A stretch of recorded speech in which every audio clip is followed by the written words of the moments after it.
excited. Yes, Josh, super excited to have you on. Thank you so much for your time. I'm sure you're super busy.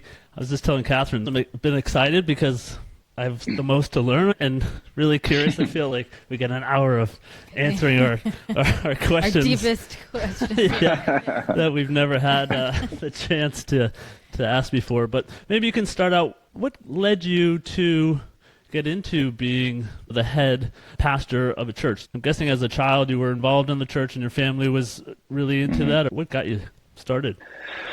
Well, I think like most things, your story is multi-layered. And so the story, how I became to be a lead pastor is probably a different story than how I came into ministry to begin with. So I'll tell how I became to be in ministry to begin with, because for a lot of people like that path is, they don't know how that world works, right? Because you're just not in it. And depending on like what your religious background is, or even what church you're a part of, that journey can be different, because sometimes, different denominations ordain differently. The pathway to that's different. So I like you said, I had parents who raised me in the church. And so I can remember being in church ever since I was, a kid. Like, I don't remember a time in which, I wasn't involved in church at a really, really active level. And so, so the motivation behind me being a pastor is complicated, because it starts with just like, youth ministry was super formative for me, right? So being in that environment as a teenager, being in the church as a teenager, that was the most formative time of my life. And so I can reflect back on that and be like, I was so impacted by that stage and those friendships and the relationships and the leaders that were there, that was one of the things that was like, I'm enjoying this part of my life. Like, what could I do in terms of a career?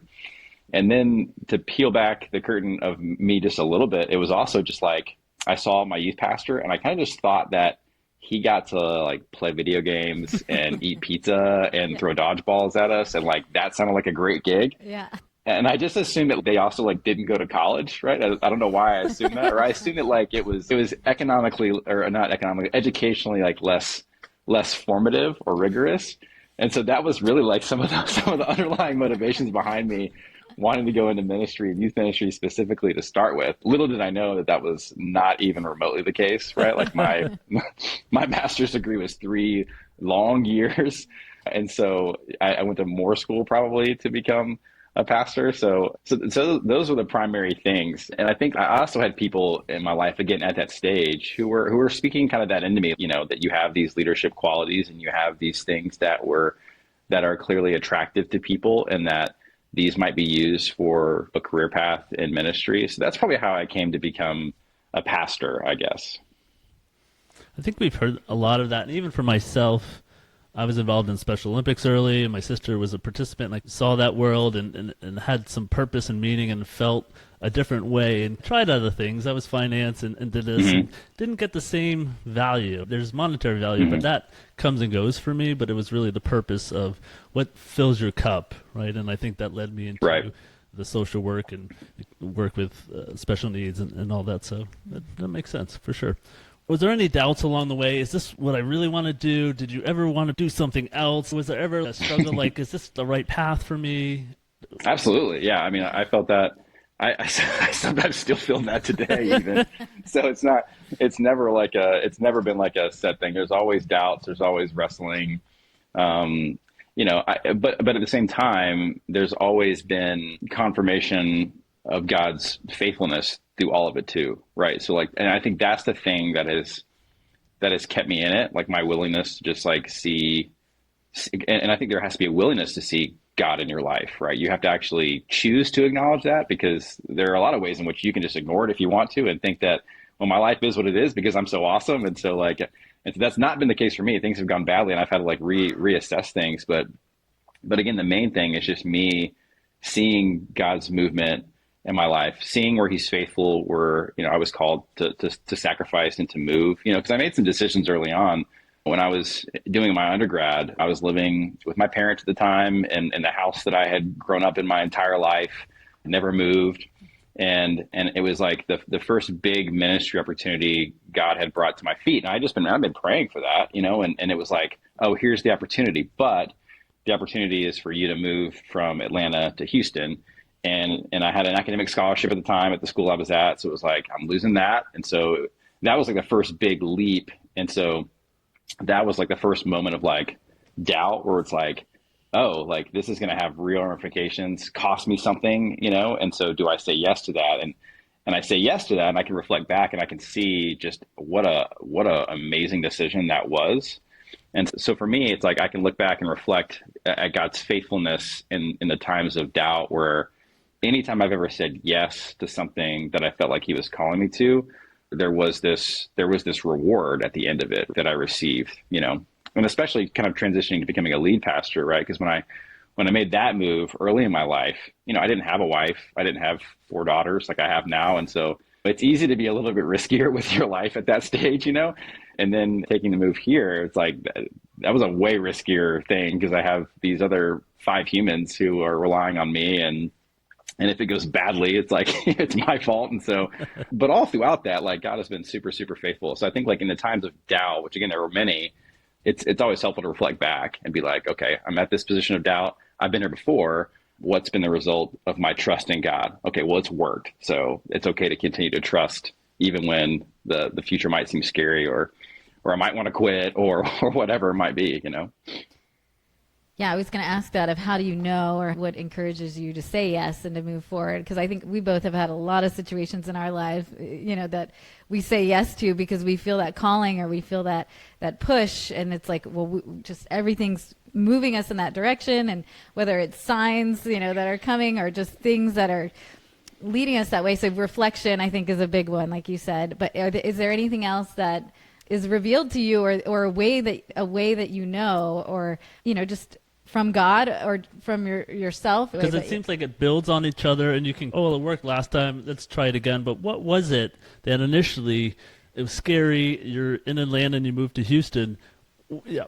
What was it? How do you say yes to yeah, that? Yeah. That's what we're looking at. And people ask me that a lot, because I think, again, everyone finds themselves in that scenario. Like everybody does. Yep. Where it's like you have these 2 paths, and you're looking at them and you're like, hey, well, both of these seem okay. Which one is the right path, or which one's God leading me towards? And I don't have an easy answer for that. I think like it just takes, I think the first thing is it takes time. So I think you have to take time to actually think and consider and pray about the things that are in front of you. And I think as you do that, you know, I think God's will does get revealed to us as we patiently are seeking, right? And so there's a season of seeking in which we have to do. Right. And I don't mean like just listing out the pros and cons list, right? Because we can do that. Anyone can do that. Anyone can just list out the pros and cons and think about, but like actually seeking God in that season and being like, okay, what is it that God wants to do? What is it that he's asking me to do? And wrestling in that for a while and seeing if through that wrestling there is a piece about something and a check about the other one, right? Because I think that it's always been the checks for me that have brought clarity, right? So when I think that something's not right about this, something's not right about this opportunity, something's not right about this person, something's not right about this place, right? Those checks have always been very good for me in the times in which I am seeking. So I think when you feel in your heart that something's not right, sometimes that illuminates the right decision or the right path. And so I've had to do that a lot along the way. And also, I also think that people are that other thing. So it's like time is that one revealing thing, clarifying thing. And I think other people are that revealing and clarifying thing. Because if you have people in your life who know you and who know the Lord and who know who God is and know kind of things about your life, their input is going to be incredibly important, because they're also going to be able to know you and your situation and your strengths and your weaknesses and the opportunities that you're in front of you, and are going to be able to help you sort of sort through things you're missing or pieces you're not thinking through, or just things like that. I think so. People in time, I think, are a huge benefit when you're kind of at that place of, I'm stuck between these 2 decisions. What do I do? Yeah. So I have a question too. I like that because, yeah, peace, or that time and sorting through it, people. And do you think that signs are given? Do you think that God will? So, for example, when we moved from California to here, it was like we were wrestling with it. Brian and my daughter had already like signed up. They were selling stuff off. They were ready to sell in the house. Where I was like, I don't know. But I had that what you said about like the peace about it. There was a sense of peace about it, but I was like arguing with it, and I had these checks of staying, I guess is what you're saying, kind of like, well, it feels more peaceful to go, but like my my brain is wrestling with it, I guess. But then all these things kept happening. Like someone put a letter in our mailbox to buy our house. There was all these things were lining up like so perfectly. Like you need to go. Do you think that's part of the plan? Do you think that's just happens, or do you think that there's some purpose in those signs or things that line up so perfectly? I mean, yeah, you definitely can't ignore that, right? So like I think patience too, right? Because sometimes you're looking, if you're like looking for it to work out, right? If that's your motivation, and then you could probably find lots of coincidental things that like, oh, this is the sign for me to move. So for me, I'm more skeptical of myself in that way, where it's like, if I want something to happen, I can probably find 2 or 3 things that are like, oh, this is the confirmation. Versus, especially in your scenario, like when you don't want to go. I think when you don't want to go and all the signs are saying to go, that's when you really do have to pay attention. I think that's where you do have to say, okay, this is something I have to consider. Like I have to consider this as a message, a sign or something, because my heart is telling me that I don't really want to do this, but God is obviously showing me that this is the path that I should take. And because I think on the flip side of that, it's also true that if you know God's calling you to do something, it doesn't mean that it's going to line up and be perfect. Like there are times where you're going to have to like say, all right, well, this isn't working out. Does that mean that God wants me to not do this? That may not always be true.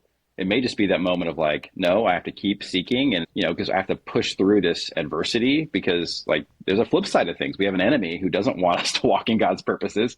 And so there may be times in which we have to sort of like sort through that we have all these obstacles. Like, do we keep going? Do we keep walking? Or so there's a lot of discernment, spiritual discernment that happens, I think, when we make big decisions like that. Yeah. And I felt that the obstacles along the way, especially when we first moved here, of just feeling kind of stuck and just feeling all this pushback of, did we do the right thing? Did we, and the questioning. And sometimes you don't see it for a long time down the road. It could be 100%. A plan that you're not seeing the immediate results. Well, this stinks. I hate Virginia. Well, maybe you had to come Virginia to see that it stinks to go somewhere else. But could you then say that you're, I guess, just playing advocate here? You can say devil's advocate. Okay. That's all right. You can say that. Yeah. Advocate would be advocate. I was like, no, but you told a story. That's not offensive to me at all. You told a story when you were golfing and some guy swore, and he looked at you and was like, "Oh my God, I'm so sorry. You're totally judging me. I totally did that." Yeah, it's just like that's not a thing. Yeah, I'm not going to do that at all. Yeah. But to play devil's advocate, then, do you even line up data to make it seem like, okay, this is God's calling, when maybe it's just circumstances, or, right, I guess it's free will versus God's plan, right? How do you know what's what? Or how do you, because you can fit anything really into God's plan versus maybe this is what I've worked for, I deserve, and I earned a promotion and a raise and things like that. Yeah, and being in youth ministry or student ministry for so long, I would have conversations like this with students all the time, because they'd want to know, because when you're at that age, you think that the college you're going to go to is going to define the rest of your life, Yeah. And so like I would have these conversations with students about like, no, it's not. It's this thing isn't going to define your entire future, right? Does it put your life on a trajectory? Yes.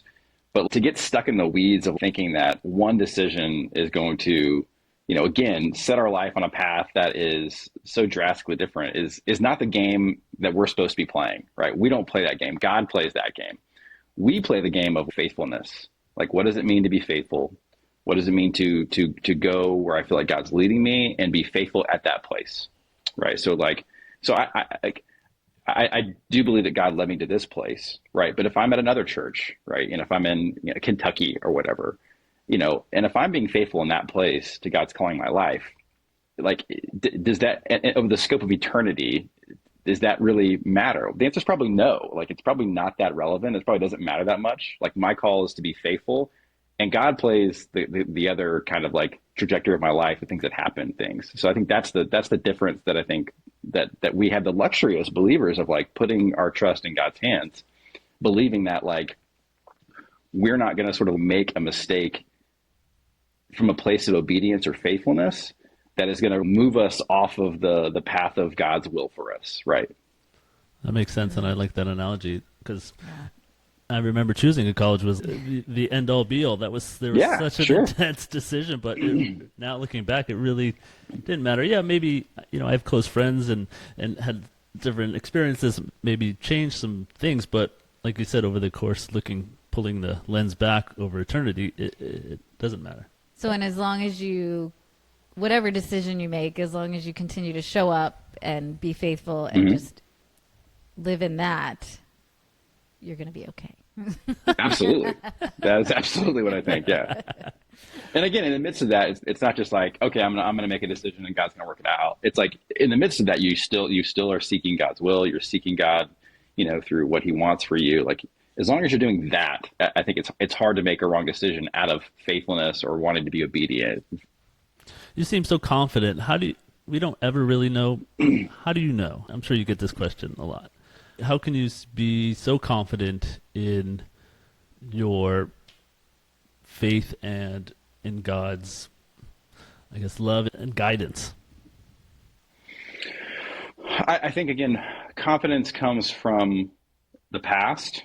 Right? Confidence comes from the things you've experienced.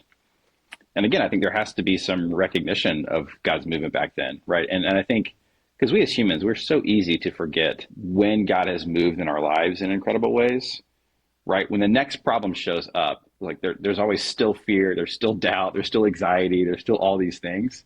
Even though it's like we reflect back and we can remember like, okay, the last 10 times that we felt this and God did something there, that doesn't matter when when the problems like in our world and what have you done for me lately, right? Exactly. Yeah. So I think that's the thing, becoming a person, and I've had to do this too, and the people of God historically have had to do this. It's why in the Old Testament they were called to build these monuments out of stone, right? They were called to stack these stones together at the place where God did something, where He did something big, where He moved. And the reason is because like as they went forward and they kept moving forward in their story, they were going to forget. And so like the stones were supposed to be like, oh, something big happened here. And that's why when God calls me to something up here, I can believe and I can trust and I can be faithful. Like that's what the confidence is. The confidence is like God's historic faithfulness for me as a person. Right. And I think you have to like think through that and acknowledge that when it happens in your family or in your own life. That makes a lot of sense because when you try something for the first time, it's scary, but you build Absolutely. on that, you get more skills and you get more knowledge and you become more confident.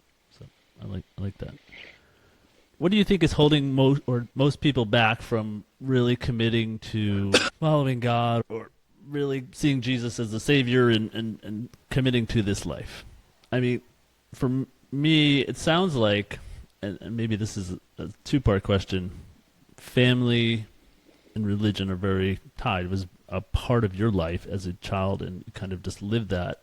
So I'm wondering if the separating of families and the less involvement generations limit the exposure, right? So my dad was divorced and we moved around a lot and went to some churches depending on his wife at the time, but I didn't really get a full understanding of the Bible or who these people are or what their message were. So as I've gotten older, we've gotten more curious and seeking and asking and learning has been a big part of our journey together, and religion is a part of it. But so first question is, what do you think is holding people back? Fear of being wrong or not knowing?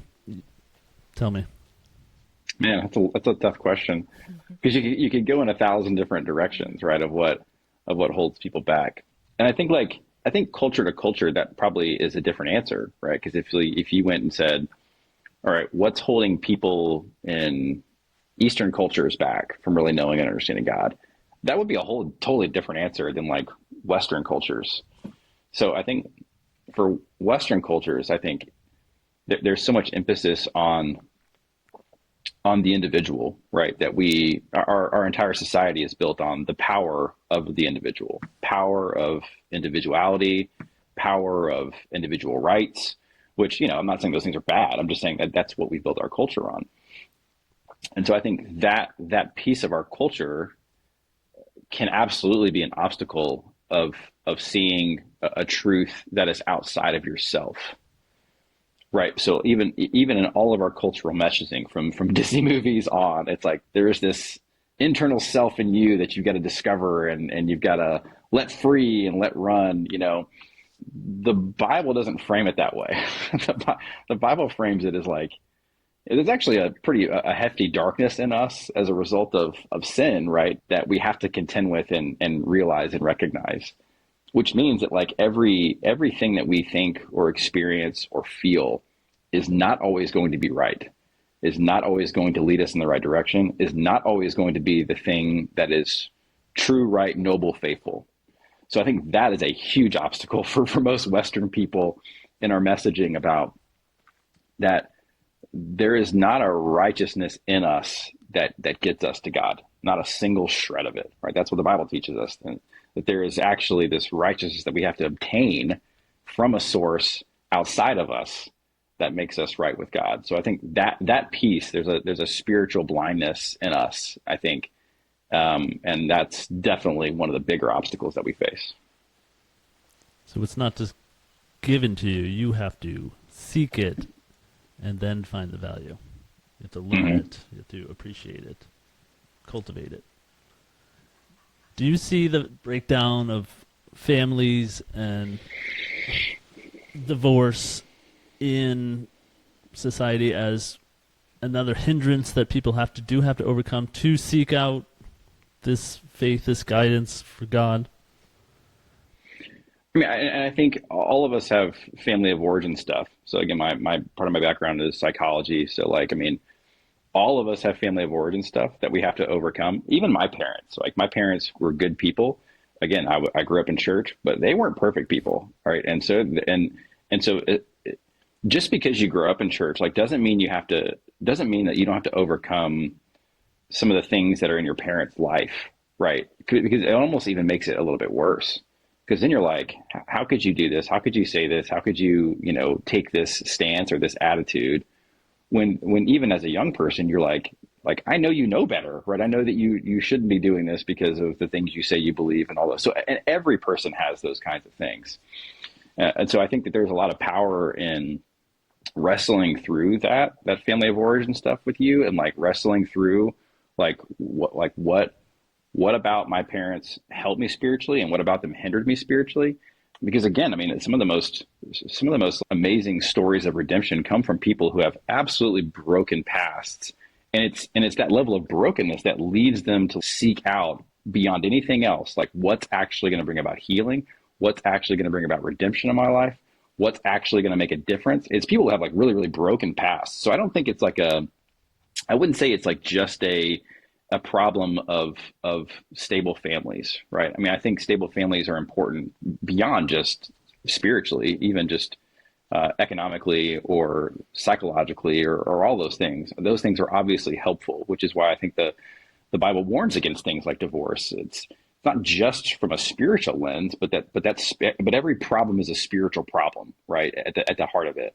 So I think that's what the Bible tells us. The Bible tells us every problem is a spiritual problem, but if we reject who God is, we're going to see those problems like show up in lots of different areas. And so broken families are sure like one of those things. But again, I think that there's also the Bible highlights the power of singleness too. And so you have to be careful when you say, a thriving family is what God's really after. I think God's really after thriving people who know him and have committed themselves to them. Right. And so that can come in the source of blended families. When families blend back together, it's like they can still accomplish that task and that purpose. Yeah. What is a thriving family? Yeah, I love that it's thriving individuals, because then, that's going to be what impacts everything, whether it's in a family or whether it's in another situation. And what is a thriving individual in your perspective? So and so I think I can answer the question from me personally too. I think when I am thriving in a spiritual sense or in a relational sense, I think it has a lot to do with just the balance of life. So when my balance is off, I'm probably not in a place of thriving, right? Whether it's my margins have been stretched too thin. Again, you want to talk about things that our culture struggles with when it comes to spiritual things in our walk with God. It's like for most of us, it's like when we look at our schedules, we might be able to pencil in like church on Sundays. And I say pencil in because it's like maybe we make it once a month, like maybe we make it every 6 weeks. Yeah. So we pencil that in. It's not that's not even pen anymore. Because again, our culture's changed. Like there's a lot of things on Sunday mornings now that used to not be. And I think that like I don't see that as like, oh my gosh, we got to go back to the 60s, right? I'm not saying that at all. That's just the time in which we live. But even church is now penciled in because our lives have become so busy. And so if church is just penciled in, then like our prayer time is also probably in very faint pencil, right? Our time in God's word is very faint pencil. Our time for, I would say, like rest from like a spiritual position is in pencil, because again, we're super good at just filling our calendars to the brim and feeling like that's what's culturally asked of us. And so that's a challenge for me too. And so when I think a spiritually thriving life for me looks like when those things are in pen, right? And they're not negotiable. And I've got to actually do these things every day. And I've got to make time for rest every week. And I've got to make time for my own spiritual health in some way, and make time for people who bring that to the forefront of my mind instead of just, somewhere where it can kind of exist, or even just exist occupationally. Because for me, it's easy to be like, oh, I've got a relationship with God. I mean, just look at my occupation, look how I spend my time. Like, I don't really have to do that personally, right? I'm doing it personally every day. It's like, no, I can't. No, that's not the way it works. There is definitely a spiritual element to my job, but like that does not mean that I can neglect all the things I tell people to do. It doesn't mean I get to neglect that because, of my role and my title and the things that I'm reading from like an occupational standpoint, right? Because even the things that I try to teach people, it doesn't mean it checks the box for like me personally, because when you're teaching someone something, you're not always really reflecting on, and I try to do this anyways, but it doesn't mean that it's like it has that self-reflective, I'm doing this just for me kind of thing that brings, I think, that spiritual quality and thriving to it. Yeah. So that's the answer for me. Yes, schedule it in, definitely, right? Pen it in your calendar and have that time, definitely. Yeah, and I think you do such a great job of speaking to that.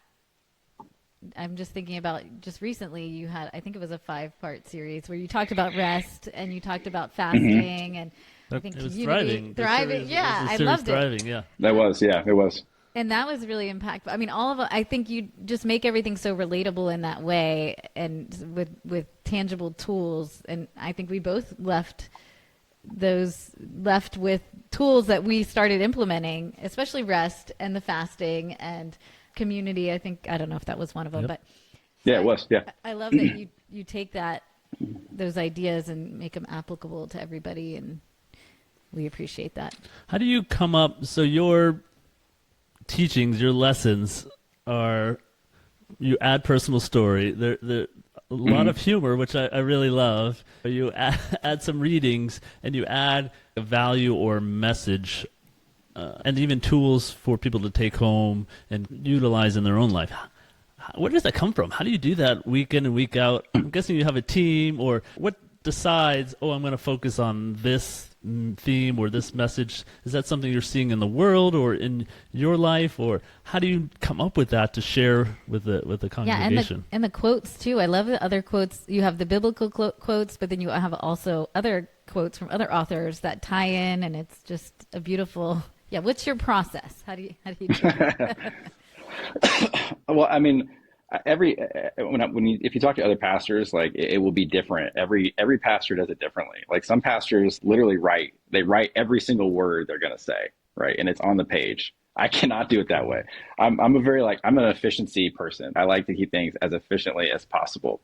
And so even in seminary, like, so you get some of like the process from seminary. It's kind of like one of the trainings that they do is like, how do you prepare a message? What does a good outline look like? What are you supposed to take up to the stage and whatnot? So again, every pastor is different. Again, some do what's called manuscripting, where they write out again every single word, and they don't deviate from the word. Like they read those words. I'm like the complete opposite of that. I take up like a very loose outline. that I only really look at just to like make sure that I'm reading the thing that's in order that it's supposed to be read in. And so that's like the process when I'm on stage. Behind the scenes, it's just there is no it really is a creative thing, right? It's a creative process, and so it's way more artistic than it is like engineering, right? So it's much more of, like you said, it's me thinking about, all right, like what are, and I do incorporate other people into it too. So it's much more about like, all right, what's happening in our date in our culture's time now, and like, and again, the question you asked is a good one.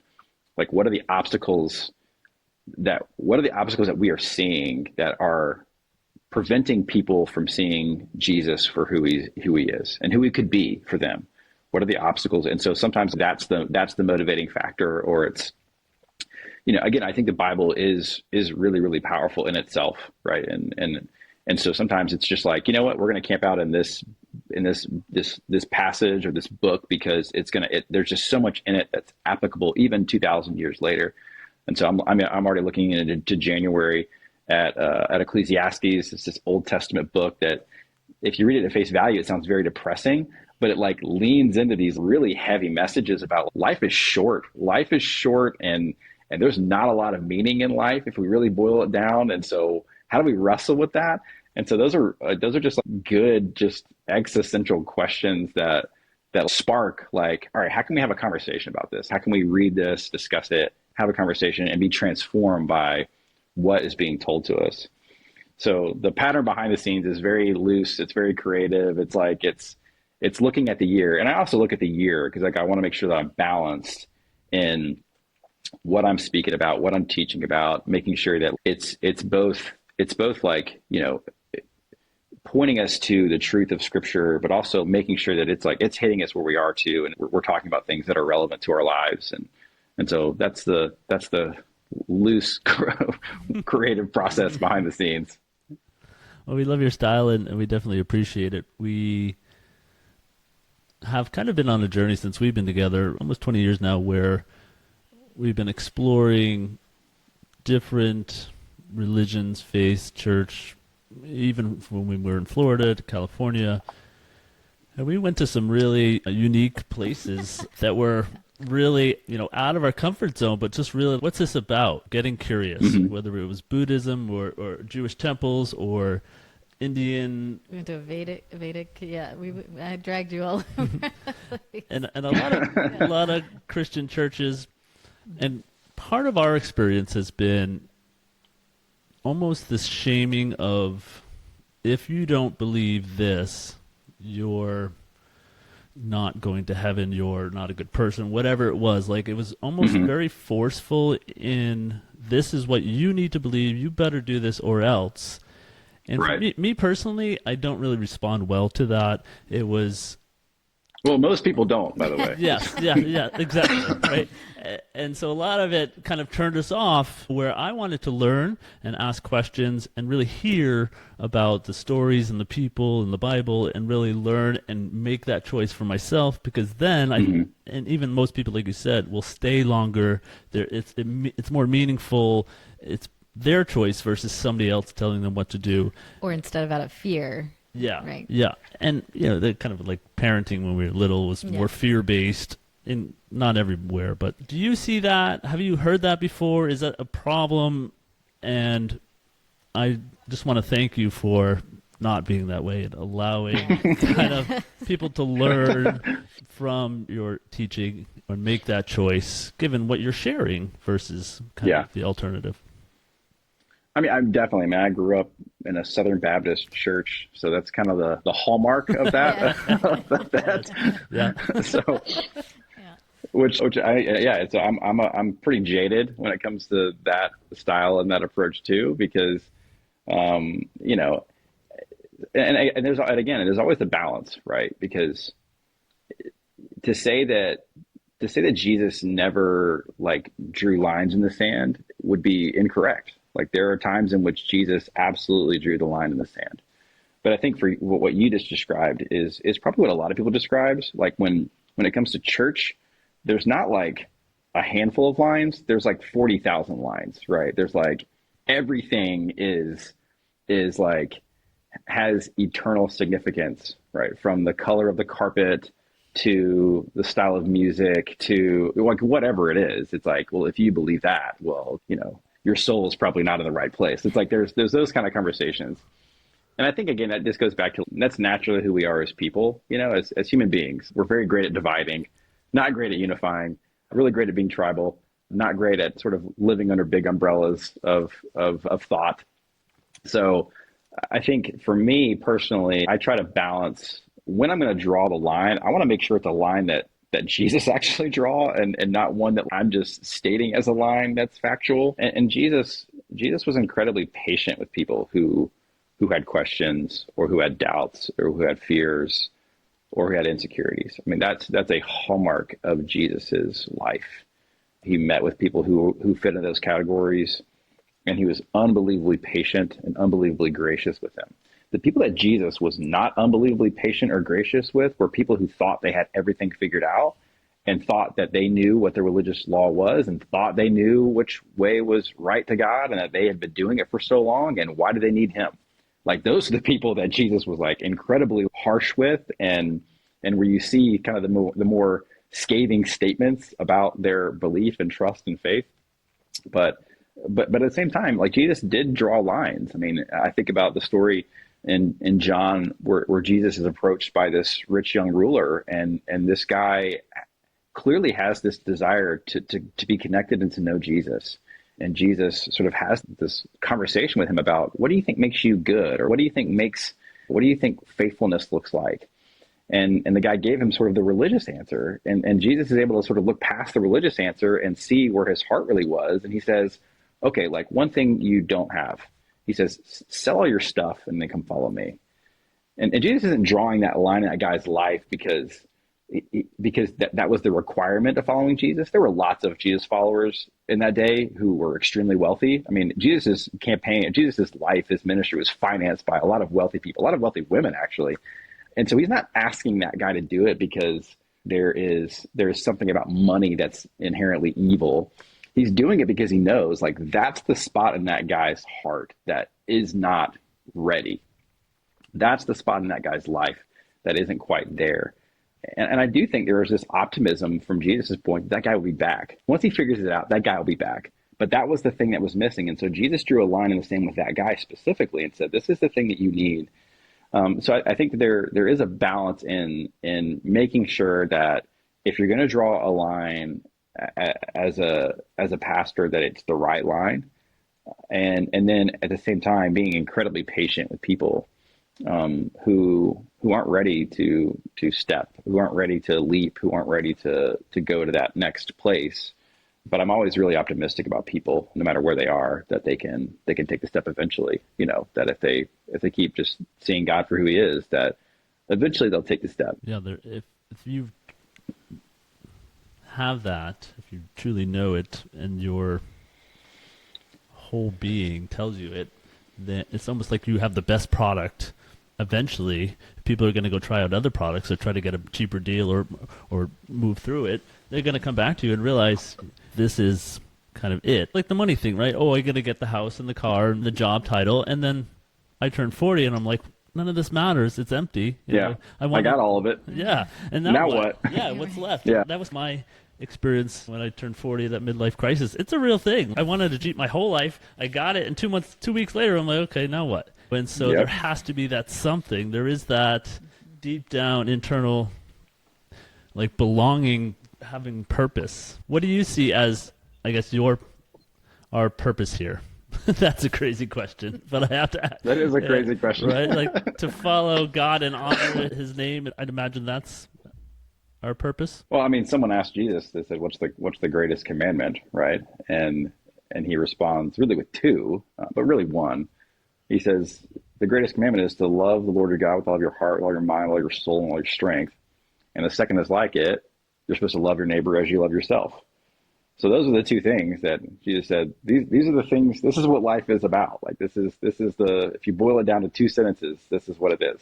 And so I think all of us have to figure out, what does that mean for me? Like, what does that look like in my life? And what does that look like in my family? And what does it look like in my career and my pursuits? So I think we all answer that question differently, but like that's the purpose. 100%. I think we've learned it's relationships above all else is, your relationship with God, relationship with yourself, your family. That's what I've come to is the most my purpose. Well, and it sounds like that combined with that, it's just love, right? Mm-hmm. Love. Yep. All we need is love. That's right. Yeah. All we need is love. What's the best and hardest or challenging part about being a pastor? Oh, that's another big question I can go 1,000 different directions with. Do you ever get frustrated with people? Like, come on, people, just do it. Get it come together. on. Like, it's rinse and repeat with every new family that comes in, or what are you 100%. doing? Yeah, 100%. Yeah, no, absolutely. Yeah, it's not usually with like new families. It's like we've been doing this for a long time. Like, why haven't you gotten it yet? It's like I had that kind of thought a lot. And it's like even with our staff, that sometimes happens because, and even with me, like, it's not, because that's the thing. It's like, it's not people are these imperfect walking, talking progressions of God's movement in their lives, right? Like, none of us are ever finished products. We're like, we've got it all figured out. Like, we're doing and saying all the right things, and not even me. And I think like that's one of the misconceptions that people have about church, and the misconceptions they have about the people of the church. Like, people in the church are not going to be these people who always say the right things, always have the right perspectives, always reflect that love that we just talked about. Like, that they're not going to do that, because we are still broken, but we've figured out the right way to walk, and we're trying to walk together. It doesn't mean we're staying on the road. It doesn't mean the road's straight. It doesn't mean that, like, there will be times in which we get lost, And so I think that's also a frustration. It can be a frustration for me, because I know that in myself, and I see it in people, and there's never the finished work at the end, right? And it's like which is why Jesus probably did carpentry, right? It's like, because there's something about, I'm making this table, and I've carved the table, and I'm putting it together, and now I get to stand back and I get to look at it. It's like, it's done. It's like, it's finished, Every other part of his life, was nothing like that. It was like these imperfect, unfinished products that, he never got to. I mean, he obviously did know how they would finish, but I don't. And so it's like, it's an unfinished work always. And yeah, and there's other things too, but that's one of the things that's difficult. And your favorite part? The favorite part is obviously when you see people get it, when you see people change, and you see people transform, and you see people, who have had these hard, bitter experiences in life, and they have this experience where they encounter the kind of peace that only a relationship with Jesus can bring, the kind of joy that only a relationship with Jesus can bring, and you see this like softening. And so I have so many cool stories, even at this church. There's a guy who's been coming probably since I've been here, but was dragged here by his daughter, like doesn't want to be here, like is here purely out of obligation to his daughter. But over the years, he was a guy who just openly mocked Christianity in front of me, like had no, so you're worried about saying devil's advocate. Yeah. He didn't mind using other colorful language just to like see how I would take it. Right. Which again, like, I don't care. So it's like, I'm not bothered by that at all. Would openly mock me, but there has been this, like, over the years he's been here, has been this unbelievable softening, where I can see he's right on the edge of getting there, and I can just see it. So those things are the coolest things. What's the hardest part about running a church? It's a business. You have to. There's a lot of expenses. Does that conflict with what you want to do versus what you have to do, and how do you manage that going forward, where gaining attendance is such a, I'd imagine, a huge priority for most churches to be sustainable? Yeah, I mean, so that's probably another part that's hard about being a pastor is that you would think that, okay, to be a pastor means I have to know the Bible, teach the Bible faithfully, and love people. It's like, that's it. It's like, nope, that is not it. You have to, I mean, you have to wear 1,000 hats, right? I mean, you have to wear the entrepreneurial hat, right? Which is, again, like thinking about growth, thinking about what do we do, thinking about the front door, quote unquote, of our church or of our business, and be like, what does that look like? What is people's experience when they walk in? Like, what do they see? What do they encounter? And then you have to think about the back door, like how do we connect them, and what does retention look like? And again, not retention. You have those conversations, like not in the same way that business people do, because I'm not looking to extract money out of people. Like that's not my primary goal. I'm looking to extract like potential and see God move and work in their lives and do things and see people come to know who Jesus is. Like that's my goal. And so but retention's a part of that. It's like if people walk in and they don't experience good things, and one, they're not going to stay. And if people do stay and they're like, but I don't really know what the next step is, it's like they're not going to really connect. And so you have to think about all those things. And then it's like there's the preaching hat, and there's the counselor hat that I have to put on sometimes, where people, their marriages are struggling or their kids are struggling, and I've got to sort of put that hat on and use that toolbox. It's still the same toolbox, but it's very different because you're actually giving people practical steps to improve that specific aspect of their life, right? And then it is the business hat. There is like the practicality of dollars and cents that you have to do sometimes. And then there's the leadership hat. Like you're a leader, and you're a leader of multiple groups of people. It's not just one group of people you're leading. Like you're leading a staff, you're leading a board, you're leading, leaders. So it's like, how do you multiply yourself and create effective systems and all those kinds of things. And then you do have a building, you have to maintain a facility and have all those kind of conversations. So like it never ends. That's a lot. Yeah. And it never ends. And you have yourself, and then you have your family. That's right. Yeah. That's the work side of things. Yeah. Right. Just to add to that, what tools do you use to keep yourself in the positive space? You mentioned praying a lot, but what do you do when you're frustrated or overwhelmed, or how do you get through that?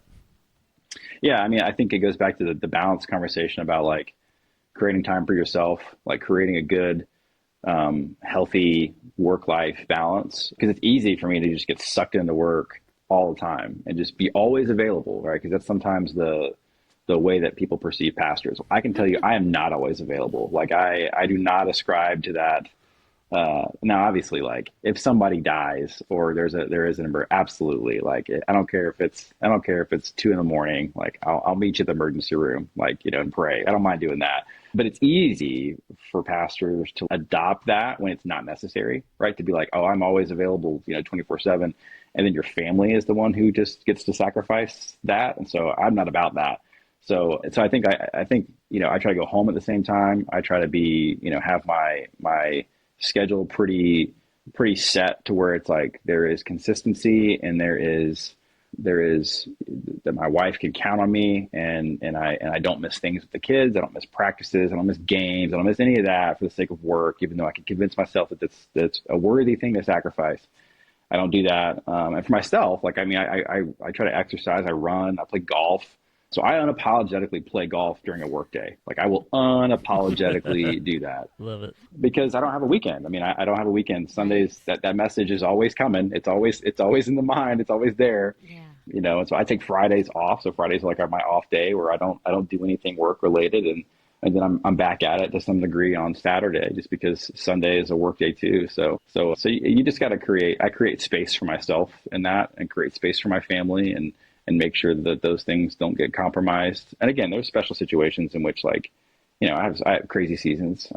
Christmas is one of those crazy seasons for us, Yeah. where that work-life balance does get messed up a little bit, but I try to make it seasonally and not the norm. Love it. Personal question.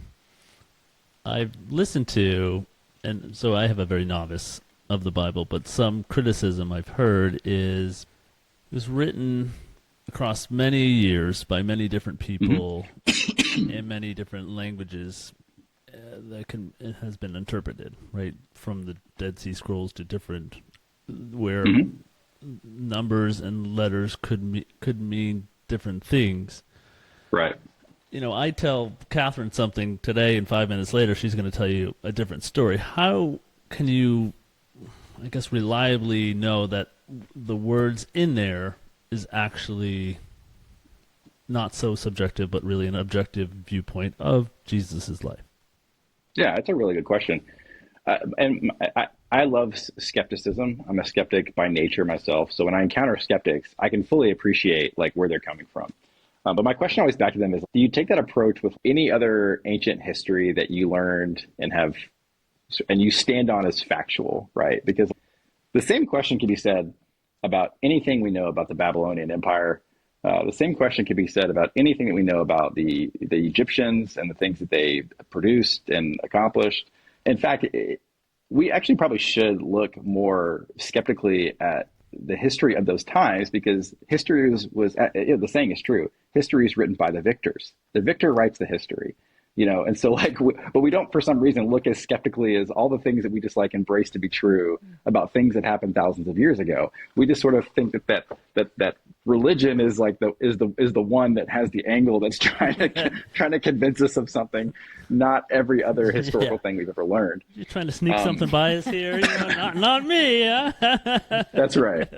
That's right. But I would also but to answer your question from a practical standpoint, the reason the Bible is different is because, unlike any other document that has ever been written, there are thousands, and I mean thousands, of copies that were written in very, very specific time frames by scribes and people who were copying these things, so that what you just described is almost an impossibility. So much so that we know, right? And if you have a really good Bible, your Bible will tell you when there is a statement or a verse in it that the older manuscripts do not have. So the Bible will tell you that, hey, this verse was added at some point in time. That's basically what they're telling you. They're saying someone added this verse who is not the original author. And so we take this verse with a grain of salt, because we know that it wasn't in the earliest manuscripts that we have that were translated. And I mean, every book of the Bible, there are thousands of those copies, thousands of those transcriptions.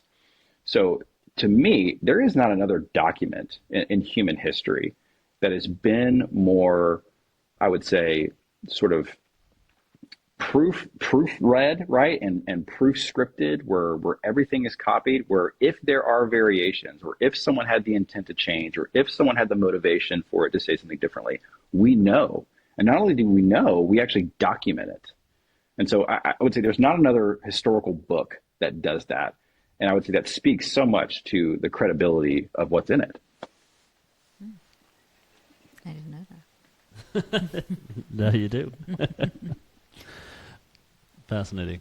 I love it. I think skepticism is just a part of learning and getting curious for me, and asking questions and really being able to commit. And what is the fear of?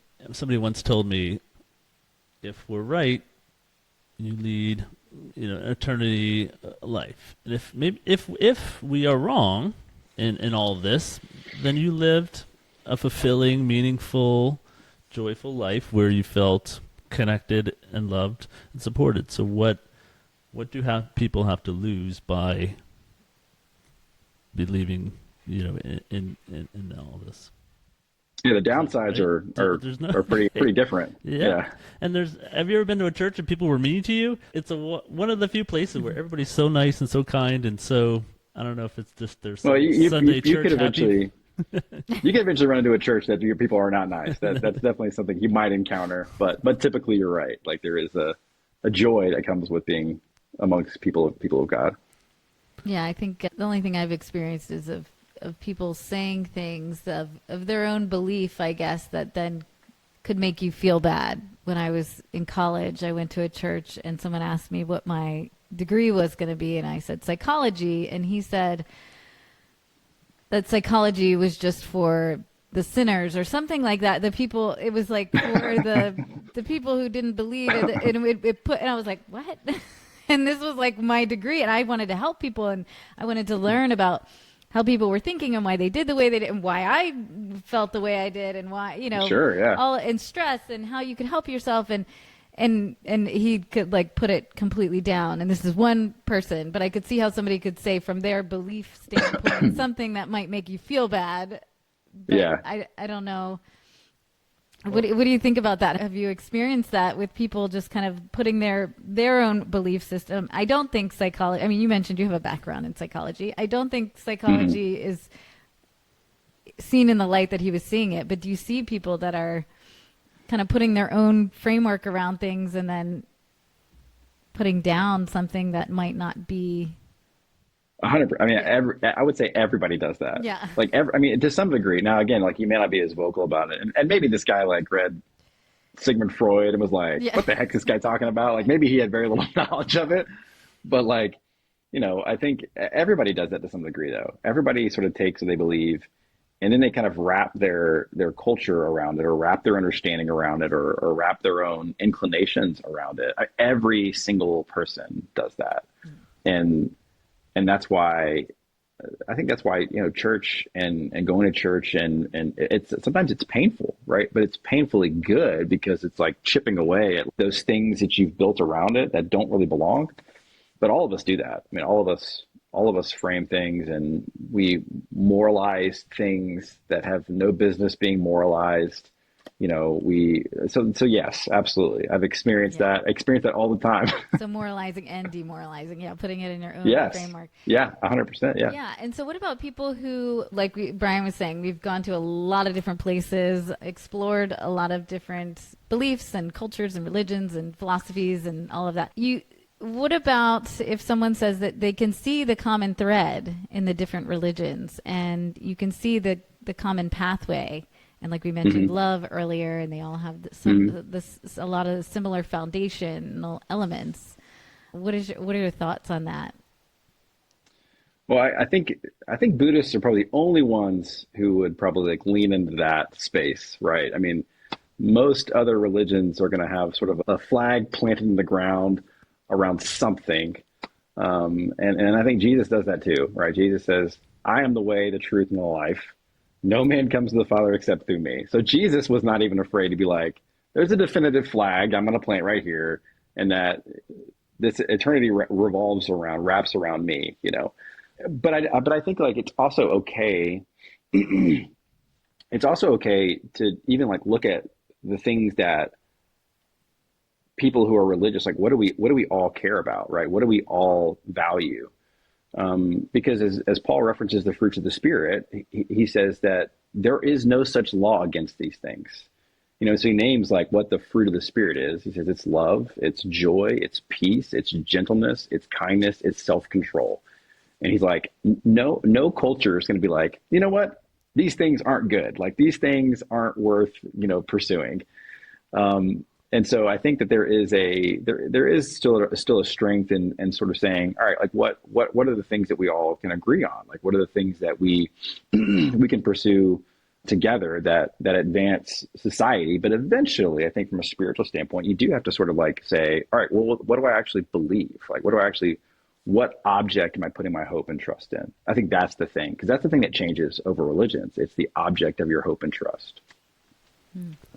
What do you see as the future of Christianity, especially for the younger generations, and how do churches stay relevant? We've seen a lot in our lifetime with dressing. We used to have to be super formal. The music is much more, I don't know, modern or not modern, but I think modern is an okay word. Right. Yeah. Where do you see it going? And is there ever like that flagpole? Obviously, Jesus is the Son of God, but that has to be the limit. That has to be the thing you always revolve around. But where do you see it? I mean, even they're doing the virtual. You can log onto your computer and watch you on Sundays, which we've done sometimes, which is incredible, right? It's made it much more convenient. But where do you see that going, just to stay relevant and have that place for even the younger generations? Yeah, well, I think it is like the reason that those changes occurred that you mentioned were people who were just like looking at how the culture was changing and being like, there's nothing unfaithful about changing this to reach people. Like if your goal is to reach people, then you do whatever you do. You change whatever you change to that. It doesn't mean you change the message, but the methods by which you get access to them always changes, right? So online is a great example. It's why, like, online for a lot of churches started out of COVID, but it's also just like, no one should ever go back to not doing live streaming, because it's like, this is where the world's going. This is the direction things are moving. And so to not do that is again, missing an opportunity. And I think the other thing, just the future is, I mean, I do a lot of generational trends and research. And I think what's going to be an amazing opportunity for me and for us is that there's going to come a point in time in which people's knowledge about who Jesus is, like their institutional knowledge about the Bible, is going to be next to nothing.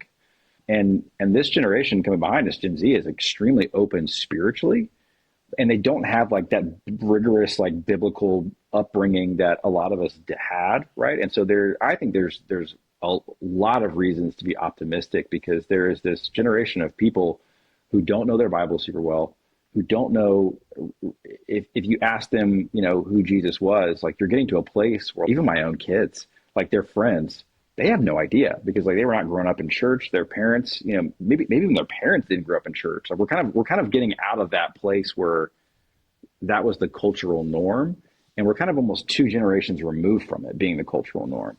So you're going to have people who just have no religious background and are spiritually open and spiritually seeking, because again, I think, as you live life, you have this realization that this can't be it. Like this can't be the only thing that there is. So I would say, I mean, people have some, depending on who you read, there's a doom and gloom aspect to the future of the church. I don't feel that way at all. I feel incredibly optimistic about the opportunity that we're going to have if we utilize it well. Yeah. So how do you get that younger generation? I guess using those tools like you talked about, and researching what's going to get people in and give them access. But how do you get the younger generation? Put some scripture on TikTok. I bet. Well, yeah, 100% people are doing that. Yeah. And I also think but it just shows like why the Bible is just still so relevant, so powerful, because the Bible is going to highlight relationships over and over and over again as the prevailing thing that draws us into relationship with God. It is our relationships, is the people that we know. It's the communal aspect of it. It's why the church is always so powerful and will never be irrelevant, because that's such a fundamental human need. And maybe that looks differently. Again, maybe the methods of that looks differently. But again, what the younger generations are going to need is relationships. It's what they already want. Like, yes. It's already what they already want, and it looks different. But that's the thing that the church has always just innately provided.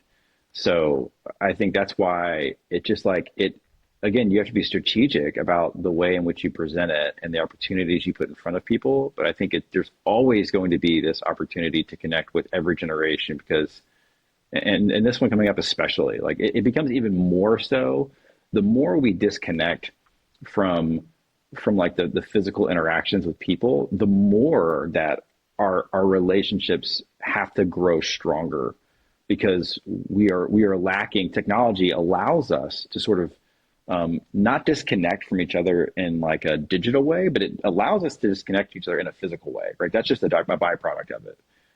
So the flip side of that is that our relationships become that much more important, because they are that much more scarce, and it's something that we have a deep need for, innate need for.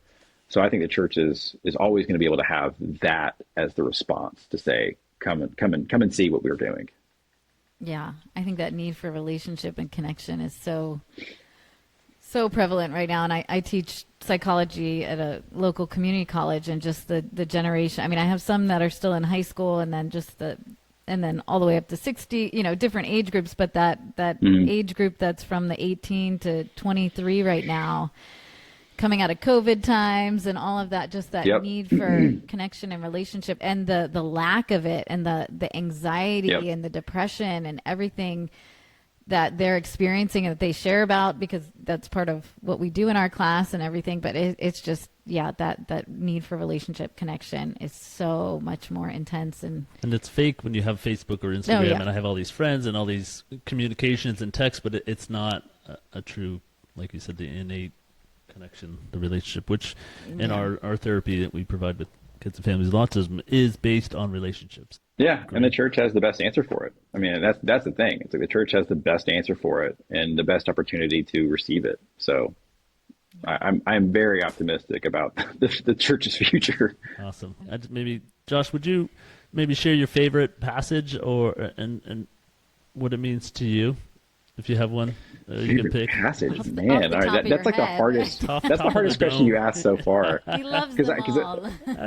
I do. Yeah, there's value to them all. I Yeah. think like I would point to Psalm 139 as like the one chapter that I think is so helpful and encouraging for me to read, because it's a chapter, it's a Psalm of David that just articulates like the comfort in God knowing me and God having intentional sort of understanding of who I am, right? 'Cause that's what David's talking about in that Psalm. He's like, where would I go that I would not experience your presence?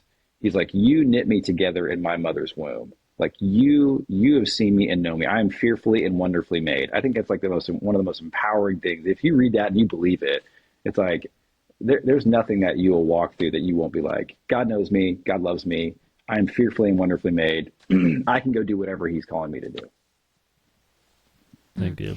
I have a question, one last question. If someone is seeking or having questions or having doubts On the or fence, yeah. skepticism, do you have a recommendation for them? Something they can do? I mean, I'm a big reader, so the first thing I'm probably going to point people to is books. The Reason for God by Tim Keller is, I think, one of the best books at highlighting just all the things that like a skeptic might have, all the questions a skeptic might bring. That book, he does this. I mean, he was a pastor who lived in New York City, had a thriving ministry there in a very urban, secular place. And the reason he was so popular is just the way he was just able to articulate how God and how Scripture really does address like all the things we have questions about. It's like, but there's still that faith element. Will we believe? Like, will we believe that? So The Reason for God by Tim Keller would be one that I would say, if you're kind of questioning, that'd be an excellent resource for you to look at. Awesome. That's amazing. People can reach Leesburg Community Church is the website, or if they're looking Yep. for more information or to come see you Yep. live in person, if you're ever in Northern Virginia. Josh, you're amazing. I truly, truly, truly thank you for your time and your patience answering all my skeptical questions. But I think That's all right. that's for me is, taking that step forward, and we really thank you. Appreciate it. Yes. Absolutely. Thank you. Yeah, it's my pleasure. All right, Josh, Thank you. thank you so much. We'll see you soon. All right, guys. All right. Bye. Thanks. We'll see you.